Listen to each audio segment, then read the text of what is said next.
Magandang umaga po. Ang federalismo raw ang tanging solusyon para magkaroon ng kapayapaan sa Mindanao, ayon kay Pangulong Rodrigo Duterte. May nakahanda na ngang draft ng saligang batas ang partido niyang PDP Laban para sa isang federal republic. May news to go si Trisha Zafra. Mga kababayan, ang Pangulo ng Republika ng Pilipinas, Rodrigo Roa Duterte! Panauhing pandangal si Pangulong Rodrigo Duterte sa ika-35 anibersaryo ng PDP Laban na ginanap sa PICC ground sa Pasay City kagabi. Si Duterte ang chairman ng partido na nagsusulong ng federalismo. Isa ito sa paksa ng kanyang talumpating umabot ng mahigit 2 oras. It will dissipate the authority of a few in the hands of holding the power.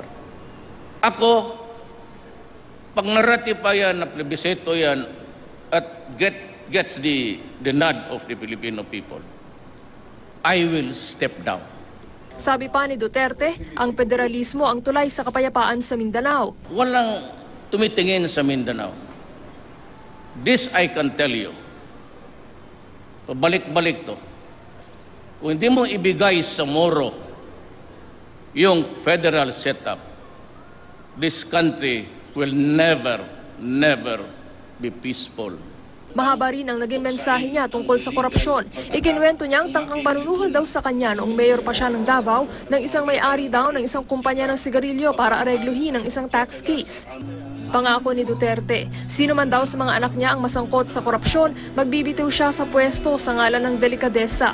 Hindi rin daw siya nakikialam sa pag-aproba sa mga proyekto, lalo kung may kinalaman sa pondo. Wala akong pinipirmahan na dokumento about business. Yung project approval bidding, hindi dumadating yan sa akin. Hanggang dyan lang yan sa kabinete. Hindi rin ako tumatanggap ng bisita ng negosyante. Lalo na kung magpunta ka doon tapos mahingiin ka, titindigan kita. Pagkakaibigan tayo, consider it denied.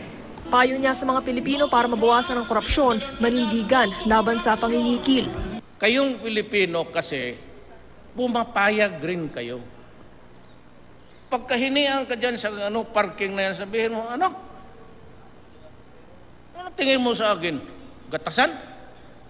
Pagdating sa airport, pag binuksan, tapos sabi, isauli mo yan. Isauli mo yan, pag hindi, sasampalin kita dito. Be assertive. Dumalo rin sa programa sina Senate President Coco Pimentel, House Speaker Pantaleon Alvarez at iba pang miyembro ng gabinete. Ayon kay Pimentel, handa na ang draft constitution ng partido para sa isang federal republic. Magpapatawag daw ng summit ang PDP Laban sa lahat ng grupong sumusuporta sa federalismo para balangkasin na ang modelo at timetable ng pagtatatag ng bagong sistema ng gobyerno. Handa na po tayo pangunahan ang debate, handa na po tayo pangunahan ang pagpaliwanag ng federalismo sa buong bansa. Trisha Zafra, GMA News.